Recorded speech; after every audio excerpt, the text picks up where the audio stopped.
all the reasons that Marcel highlighted, Germany attracts cargo criminals and the number of incidents being recorded is continuing to grow. In the past 18 months alone, TAPA EMEA has received reports of over 2,300 cargo thefts across the country and losses of products worth over 9.3 million euros. And this is only for the 15% of recorded crimes which gave a value. So to tell us more about crime risks in Germany, I'm delighted to be joined by Matthias, General Manager at ILV Advisers. Matthias started his career in the German police in 1980 before switching to the private investigation industry, focusing on counter-fraud services for the insurance sector. Since then, he has supported over 250 German and international insurance carriers with counter-fraud services across multiple lines of business. Matthias, do come and join us in the studio. A very warm welcome to you. Thank you for being with us. Yeah. And let me hand over to you now for your presentation. Yeah, okay, many thanks. You. Good morning, ladies and gentlemen. It's really a pleasure for me to be here on the second EMEA Resilience and Risk Conference. To be honest, I'm not really a cargo specialist. I'm an investigator since 42 years, and I deal with all kind of insurance fraud, and of course cargo issues, cargo theft are frequent matters I have to deal with. And yeah, what we do is, if we have this kind of cases, we go to the places to take the crime scenes, we speak to the drivers, to potential witnesses, and as well, of course, to the police, and we are trying to figure out what really happened, which is not always as easy. I will take you through basically 10 steps, and will try to contribute my 2 cents to this topic. We will talk about the numbers at first to give you an overview of the different kind of estimates provided either by TAPA or by the GDB, which is the Federal Association of the Insurance Industry in Germany. We will talk about some hotspots, about the affected products, what are the products the perpetrators are looking for and hunting for. We address their thinking, how to select what they are doing. We will speak a little about the different ways how they obtain information which they need to conduct their crime. And we speak about different kinds of modus operandis, how they do this stuff, the supporting factors, what makes it more easy for them to conduct crime. We will speak about the profile which I experienced in the past during my work, and we speak about what will the police do or what is the police doing and how to prevent. This is most likely the most important topic. What can we do? And I think this is what this conference all is about. Let's start with the numbers. If we look there are some statistics. I obtained one from Statista, which says that Germany alone has suffering 34% of all cargo thefts in Europe. And on the second place is France with just 18%. And if you could, of course, argue, okay, Germany certainly has the biggest or the highest gross domestic product. However, this alone does not explain this high number. If you ask TAPA, then you see this roughly 2,300 cargo thefts reported to TAPA. However, if you ask the GDB, the Federal Insurance Association in Germany, then you get numbers of about 26,000. Why that? The reason is GDB is measuring all kind of insurance claims which have to deal with some kind of cargo, which includes private cars or smaller lorries, whereas TAPA mostly deals with the big stuff, and that is a big difference in the number. However, the total damage, which is estimated by GDB, is about 1.3 billion in damage by cargo theft. And of course, you need to calculate, in addition, the collateral damages, which is caused by replacements, repair, and all this kind of stuff. And so we ending up, roughly by 2 billion euros just for the German market, which is really quite a high number, and which makes it necessary for everybody involved to have a closer look onto that. If we look to Germany and we see these high numbers of 34%, then one of the main reasons why we have this high number of crimes is not just that Germany is the biggest economic country in the European Union, it's rather its location in the middle. And if you look to the map, then you see that on the east, we are bordered by the Czech Republic, by Poland. We have all the Baltic traffic which goes via Poland. We used to have a lot of Russian traffic, Belarusian traffic. From obvious reasons, at least this reduced a little in the past. However, I'm living close to Berlin, directly bordering the highway A10, which is the circle highway circling around Berlin. And you have on the west the A2, which crosses entire Germany from the east to the west and vice versa. And if I go in the morning, I'm trying to go on the highway, it's so fully packed with trucks that it's nearly impossible to get on the highway. They are driving so close to each other, and not even on the right lane. Even the middle line is fully packed. And whenever I do that, it's a dangerous thing to get on the highway. But I always feel this is obviously the main cargo vein in Germany, where so many big trucks are crossing, that it's easy to understand why it's as well in the focus of the criminals. And if you look the area where I have most experience, is that area in Berlin, in Brandenburg, in Sachsen-Anhalt, so basically the East German countries. And that is where we had really severe cases. If you look alone in 2020, we had 250 cases just on the A9 and I10, as the A9, the highway number 9, that one which starts from Berlin going southwards via Leipzig to Munich. This is pretty much affected by those incidents, as well as A2 and all the area around Berlin, where we had 220 cases in 21. So there is obviously a small decrease, which is pretty much, from my personal opinion, definitely due to the activity of the law enforcement and the police, which definitely picked up this topic. And they, from my perception, are much more active in the recent years than they used to be before. So this is, I would say, a good sign, but there's still a lot of work to do. If we look to what do the thefts prefer to steal, then you can basically say, of course, there are some specialist groups who are looking or who just hunt for consumer electronics. Consumer electronics are easy to sell. They have mostly an average high value. If you are thinking, for example, for a truckload full of mobile phones, then we are speaking about a really high 6-digit value, whereas a truckload of wood maybe just be 25 or 30,000 euros. On the other hand, the perpetrators know that the high valuable cargoes are much better protected. So there are other groups who are hunting more for the medium or low valuable goods, because it's more easy for them to steal this kind of stuff. Basically, the selection criteria, from my experience, the first is, of course, opportunity.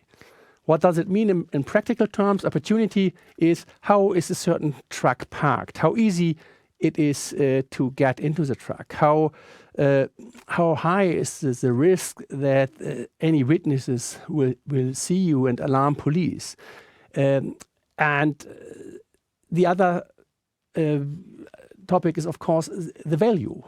How valuable is a good, and how easy it is to load it up and down. From my experience, seldom they rob or they steal the entire load, because it needs too much time to unload and upload an entire truck. So very often they operate with the small lorries, sometimes even with 2 or 3 of them, and then they load the goods into the lorries, and these lorries make them much more flexible to escape, and they are not subject to the toll control, which is an important aspect for the perpetrators, because as soon they are using a big truck, they are subject to the toll control, and that's obviously something what they want to avoid, not to being traced.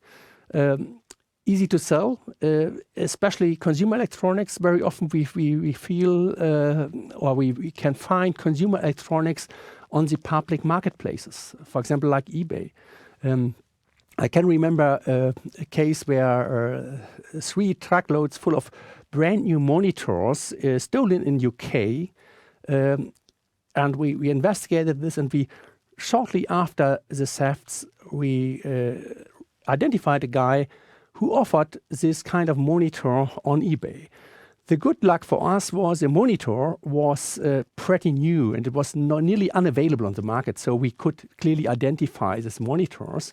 And then we did a test purchase, and the bad luck we then had was that we realized that the manufacturer of the monitor did not trace the serial numbers, which was a big issue, because we wanted, of course, to make the British law enforcement to request the search warrant, and they simply denied with the argument you will never be able to say for 100% sure that this monitor is your monitor.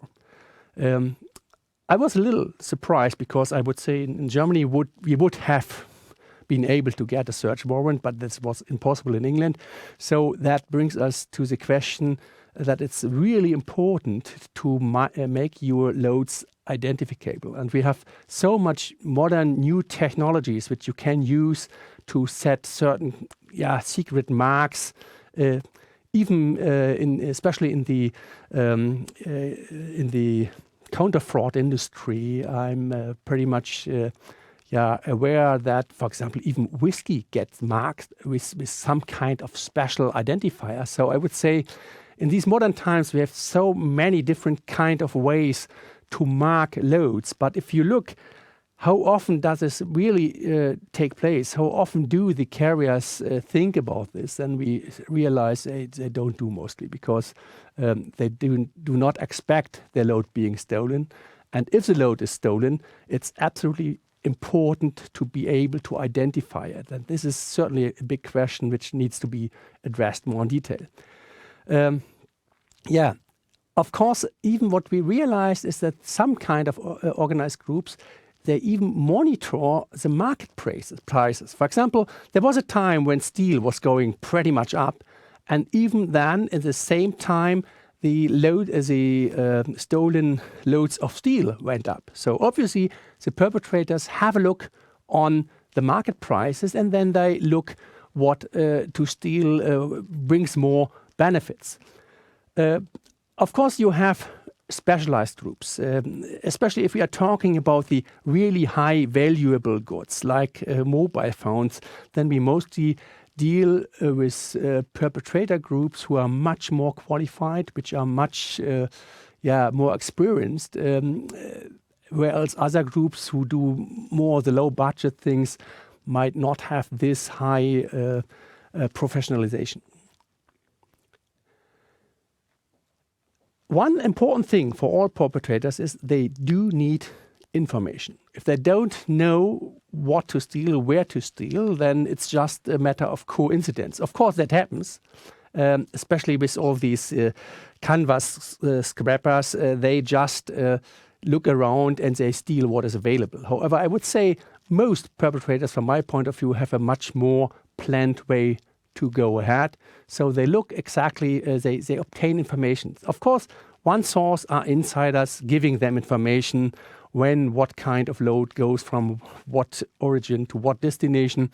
However, we as well realize that they do professional surveillances. They surveillance production areas, manufacturers, and to figure out who are the shipment companies picking up the goods, bringing some goods, and then they very often can even put these small GPS trackers on the trucks, so they fully monitor the movements of the trucks so that they are able to approach these loads whenever they like. So they no longer need to follow like in former times years ago when the perpetrators even followed the trucks. This is no longer required because they just put a GPS transmitter and then they sit back and simply wait until the truck drivers makes a break or goes overnight, and then they can approach.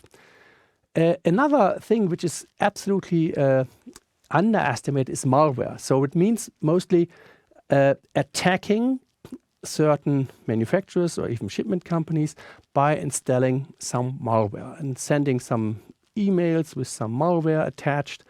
And especially the medium and lower companies, which are not as big, mostly do not have this sophisticated kind of IT departments. Sometimes they even do not have any IT department.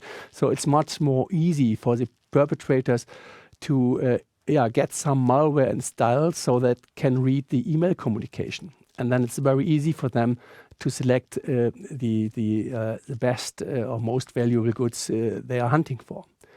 Cargo portals, of course, play a big role. Most of you most likely know all of them. The biggest here in Europe is Timocom.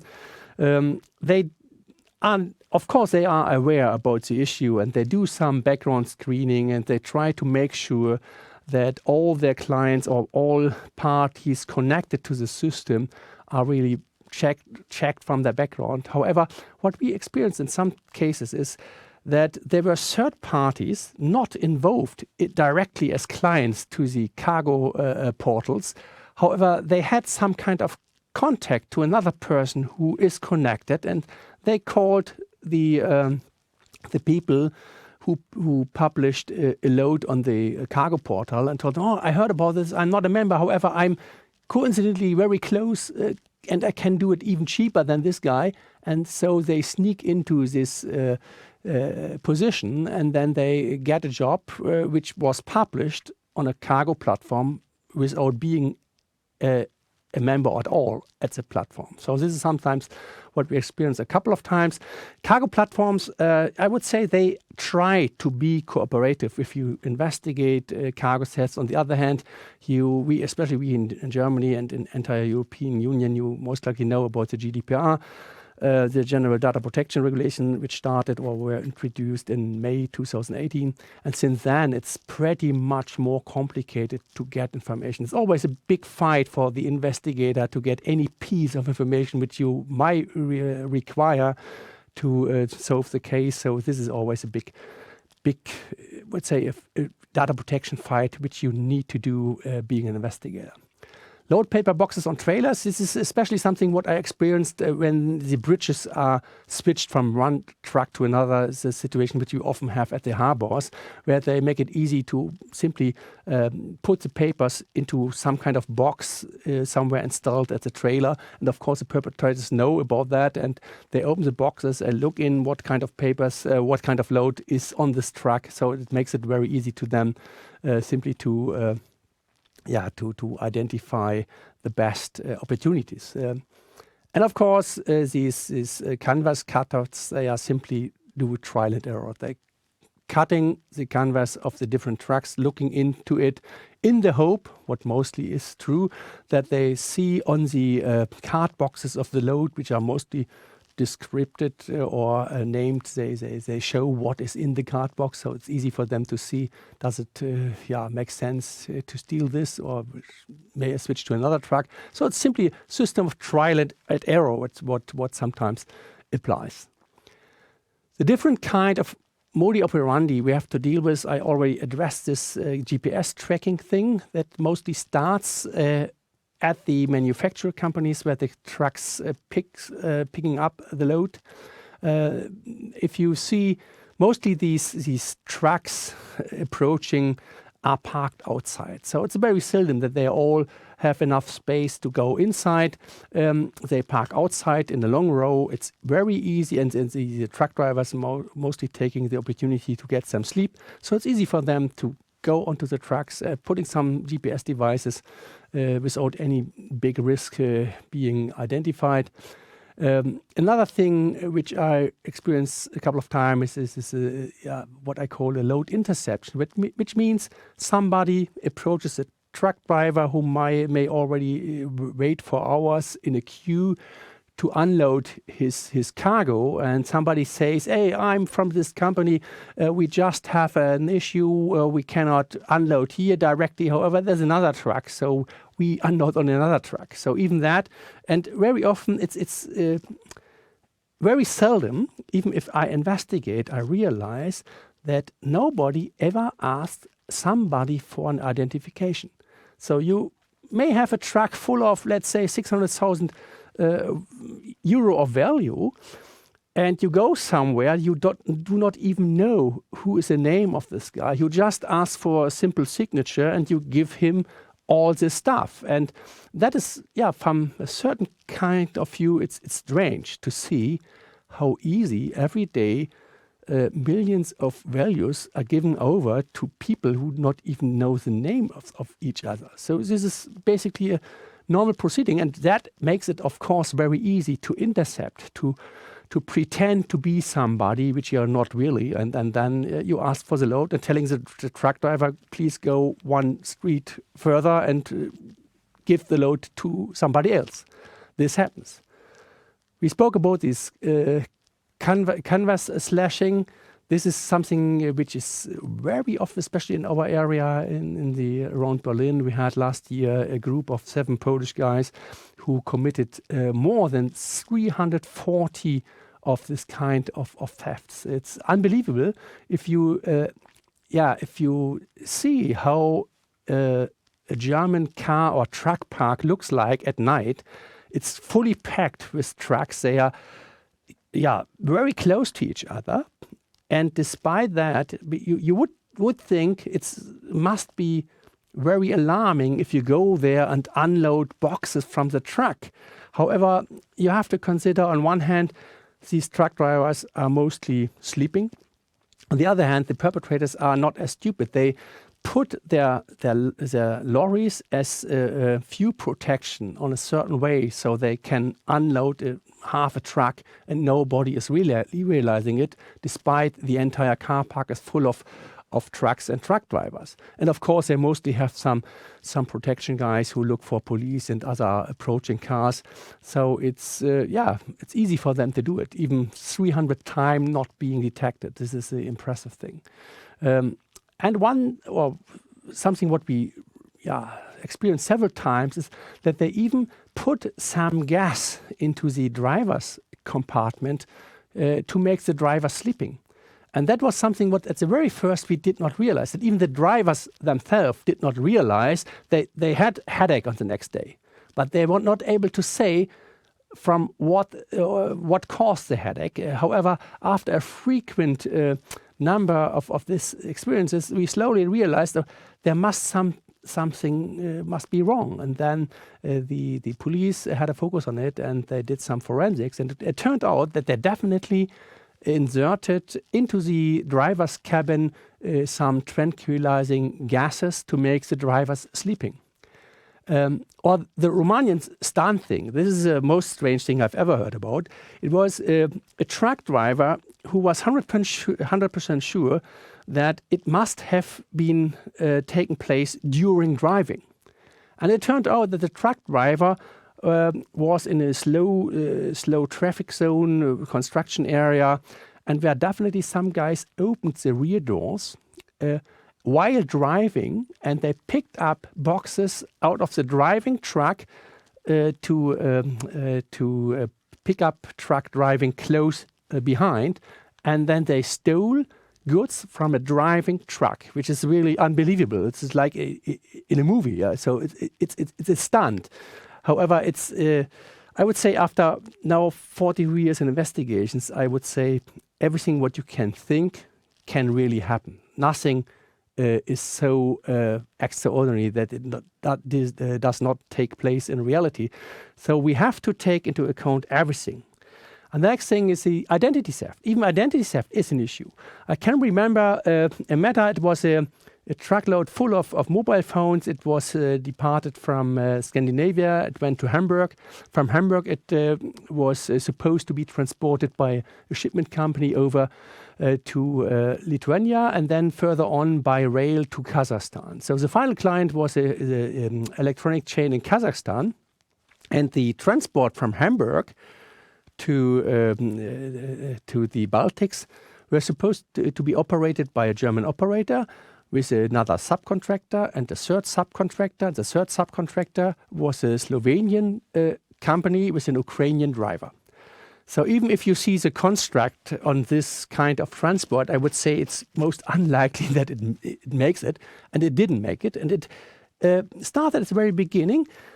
The company who were supposed to pick up the load, they were completely counterfeited. So they were the perpetrators. They even copied the plate of the truck. So they made the truck with the same plate as a real truck. The canvas had the same writing on it, so it looked like exactly that company. However, in practical terms, it wasn't that company. It was the thieves who were definitely counterfeiting the entire company. And they could do it because they had access to the emails. And as we looked to the emails, they even faked emails. They communicated to the storehouse in Hamburg and told them that they will come to a different time since of their changing plannings. And they told even the real company, they pretended to be the warehouse in Hamburg and told them, oh, we are not ready, come one day later. So they got it managed to jump into the position of the real shipment company from Slovenia. And they, of course, got all the loads, and that was last time when it was seen, and then it disappeared. So that shows a really high level of organization.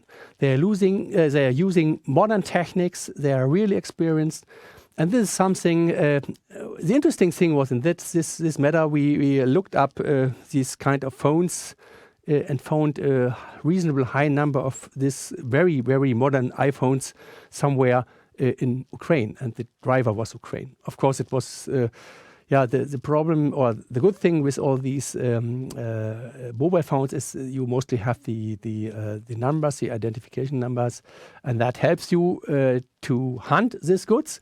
However, this is something what we do not have in most kind of cargo, where it's really difficult to hunt for it, because even if you find it, you need to prove it's you, and that is definitely complicated. And if we are talking about the bigger things, let's say stealing of steel, this is something what you can't upload and unload on a parking place. So these perpetrators mostly hunt for the entire truck.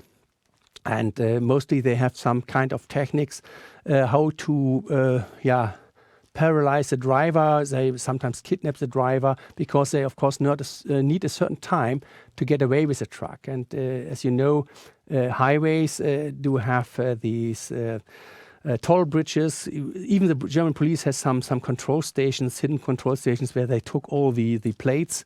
And of course, the perpetrators know all about that. And so what they are trying to do is, if they steal a truck, they at least need 2 hours to get away with it without being alarmed. And that is mostly the reason why they take the driver away and blindfold him, circling around. And after 2 hours, they just let him go somewhere in the middle of nowhere. And that is something what we experienced a couple of times. And it shows that the perpetrators, I would not say they are violent. I didn't had experienced any case where a driver was killed or really, let's say, injured. However, even the feeling being kidnapped, of course, makes a human being afraid. It's a certain kind of violence, of course. And I think it shows that the perpetrators have no problem to go for violence. And maybe at this moment we are not in this position like in Mexico. We are really, your life is on stake.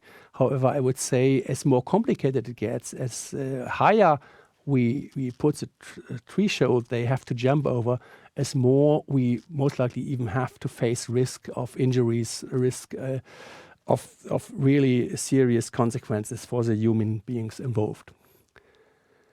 Factors supporting the criminals, we have, of course, overcrowded highways. I always talked about that. If you look on the secure parking places we have in Germany, this is a really, really small number. There are some statistics that we have 259 million transports per year in Germany, driving nearly 23 billion kilometers. That means we have every day an average of about 7 million transports, and or 700,000 transports. And if you see that, of course, not every transport is a day, is equal to a day. However, what we clearly can say, every day we have several 100,000 trucks driving all over Germany. And these several 100,000 trucks have a tiny number of secure parking places. And if we are talking about parking places, not just the secure parking places, it's a difficult thing for a truck driver even to get a parking place, because they are so overpacked that they sometimes nearly park on the highway and not even on the parking place because it's fully packed. So this is a big problem we have. And this is certainly something what needs to be solved in the future. The subcontracting, the example with this Ukrainian driver, shows the complex problems with this internationality, language barriers we have to deal with. Background checks are much more complicated if you deal with international cooperation partners.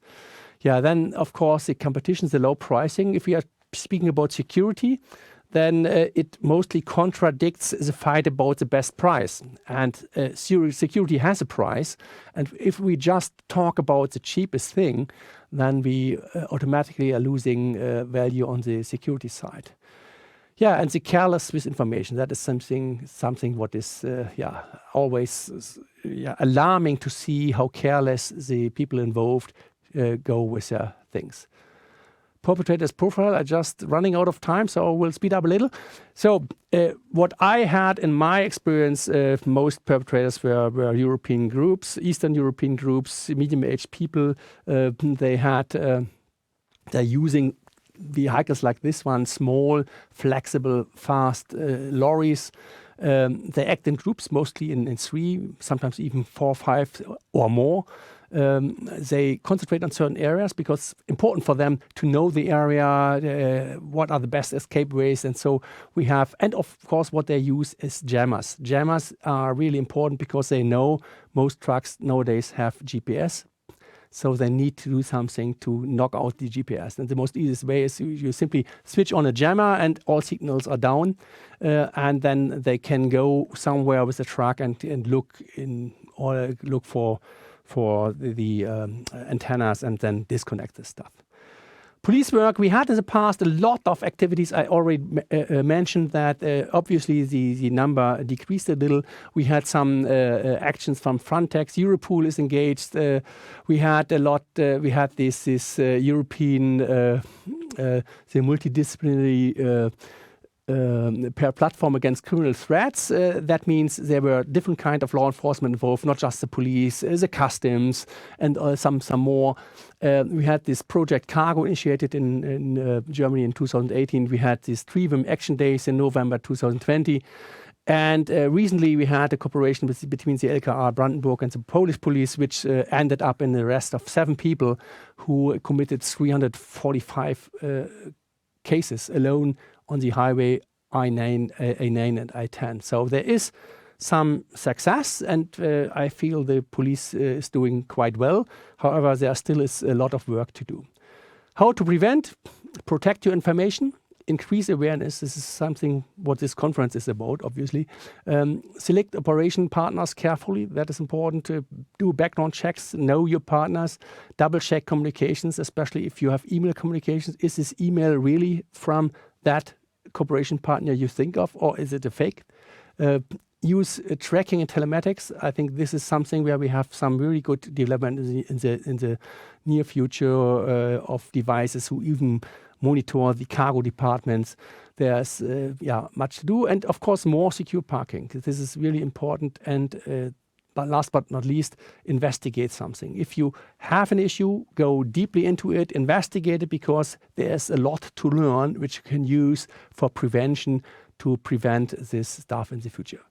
Many thanks. That's what I have to say. Matthias, thank you. Thank you so much for that really informative and very interesting presentation. Just got a couple of minutes for a few questions. Maybe you could tell me, how often are truck drivers themselves involved in the crime? Of course, it sometimes happens. However, from my personal experience, it's not as often, because nowadays they have other ways to obtain the information. So involving a truck driver is always a risk. Of course, they are low paid, so they are vulnerable of being approached to cooperate. However, in most of my cases, I would say maybe 10% or not more. And you talked about the police. You said they're doing quite well. What problems do they face themselves then when fighting cargo crime? The biggest problem in Germany is, I myself used to be a policeman. It's this: we are a federal state. So in Germany, if you across a state border, which you're not really realizing that you are crossing it, however, if you are a policeman, you are no longer responsible on the other side. And so you rely on your colleague, and these colleagues are not so motivated as you are, because you know the case. And so even the state borders slow down things. And if you look for the integration of the IT systems in police, it's horrible. So the police guy in Brandenburg has no complete access to information in Berlin, and vice versa, for example. So this is a big issue, as well as internationalism, of course, language barriers, the legal barriers. For God's sake, at least between Brandenburg and Poland is a good cooperation. So there are some direct lines. They not always have to go via the Federal Bureau of Investigation, the BKA in Wiesbaden. However, this internationality and this federalism, this is really a challenge. Absolutely. And looking at freight carriers themselves, how seriously do they take the issue of security? I would say every freight carrier has experiences, bad experience, and suffered a lot of losses. So they always think about it. However, what I learned is sometimes they set up rules which are quite well. However, they do not make it possible for their subcontractors to meet the rules. So setting up rules on a ritualistic way and say, look, you always need to pay to park at a secure place is fine. However, if the secure place is not available, then it's ritualistic and it's not really helpful. And that is something what I sometimes see. And just finally, you mentioned that cargo crime, anything really that you can imagine could be possible. How do you think it might develop in the future? I think what always happens in crime, we are increasing, so to say, the wall they need to climb over to commit a crime, in implementing more techniques, doing more surveillance, doing more background checks.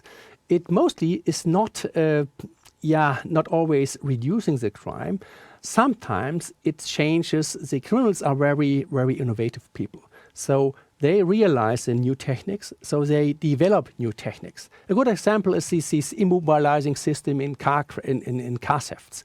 So modern cars are always equipped with an immobilizer. And now we are dealing with immobilizers of the 7th generation. And whenever these new systems are introduced, the manufacturers say, this system is 100% sure nobody is able to avoid. However, you wait three months or so, and then you have the first incidents where you see, obviously, the perpetrators were able to circumnavigate. And this is something what I experience, what I expect for the future. As more we make it secure, as more the perpetrators professionalize themselves, as more they technicize themselves, and as more they develop, they are getting more serious. And so it will be more difficult for us to compete that. It's always, the hunt between the rabbit and the eagle. So this is something what happens there. Do you have, despite that, do you feel hopeful about the future then for the I think security issues? the biggest challenge is organized criminals are networking. So they don't care about borders, they don't care about state borders, national borders. And what is the biggest challenge is that we need to do the same. We need to network. And I think this is what TAPA is all about, to bring the people together, to connect them, and working together and go over all these thresholds and borders, which we can do much better than the authorities because they are so much limited by these responsibility rules. And that's the solution, I hope. Matthias, thank you so much for joining us and for your presentation today. It's been a pleasure to have us with you. Thank you. It was a pleasure. Bye-bye. Bye-bye.